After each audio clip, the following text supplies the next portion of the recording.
Today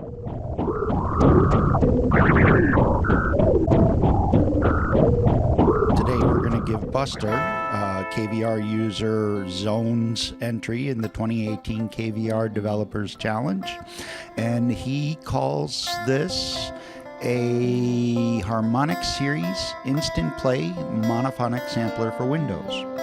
Now, first things first, Busta is a 32-bit plugin, so if you're running a 64-bit host, you'll need JBridge or another VST wrapper that can bridge the two different bit depths. It's a testament to the plugin's curiosity factor that I installed it, as I'm trying to cut back on 32-bit VST plugins. It's a loop-based sampler that uses the harmonic or overtone series to mess with pitch and tone. It's set up for live tweaking from the computer keyboard, no MIDI, and it is this tweakability that is the heart of the fun of the plugin. Rather than walking through the controls, I'll recommend the thorough manual/philosophy of design page that can be reached by clicking the question mark. Make sure you read the second sentence before digging in, or the page will fly away on you. It may or may not sync with host, but doesn't respond to host start-stop instructions. This matters less than you might think for the long evolving sweeps that this specializes in that can be more interesting without being host synced. There's no transport inside the unit either. I just put it on a fader, which allows me to exit more gracefully than a full stop anyway. What would be nice is if the start and stop instructions work, or it had a transport of its own at least, with a combined attack release control to let it fade in and out nicely. As it stands, you have to do this by hand or things get quite abrupt.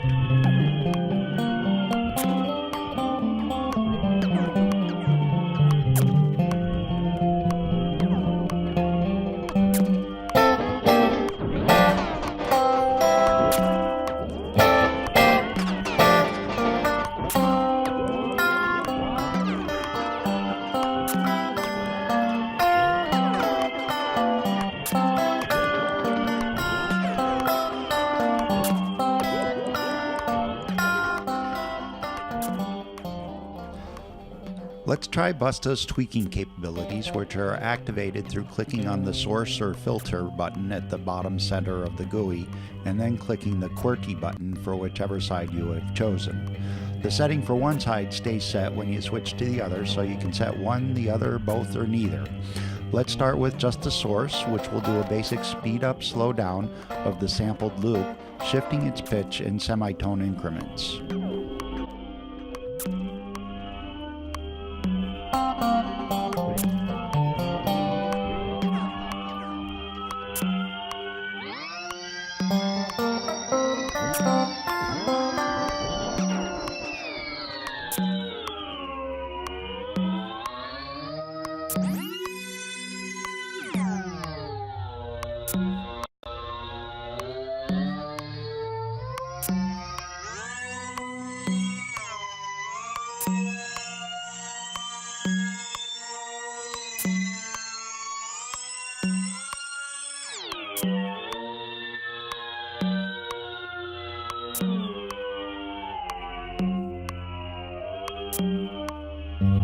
Okay, now let's try it on the filter.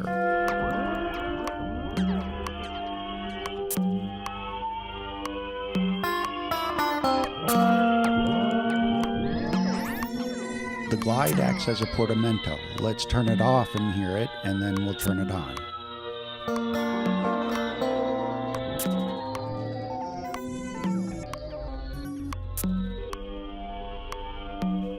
Now I'll turn the glide up and we'll hear how it slows down the transitions.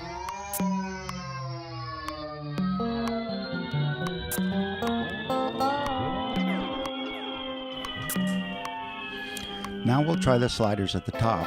Think of it as a 32-band EQ with the band set to the odd and even harmonics of whatever the source frequency is. The yellow bands are the width of each band. Set at higher values, they are broader and tend to smear the sound.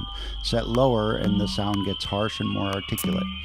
Switch from blue to yellow and vice versa using the switch at the bottom right, or much easier, just right-click in the slider area.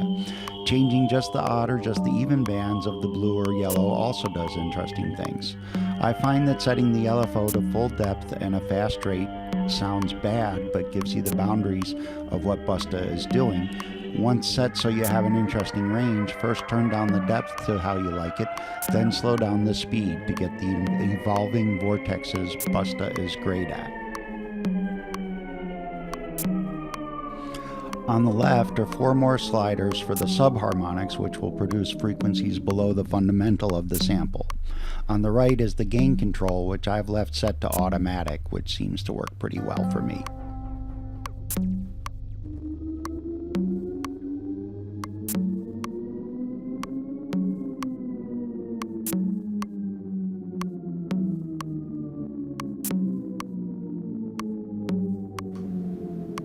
Three things I haven't looked at here. One is the subdividing the beats differently. The other, I didn't really use the LFO as I recommended. And finally, the preset system is very easy to use, and you can load and unload your own samples.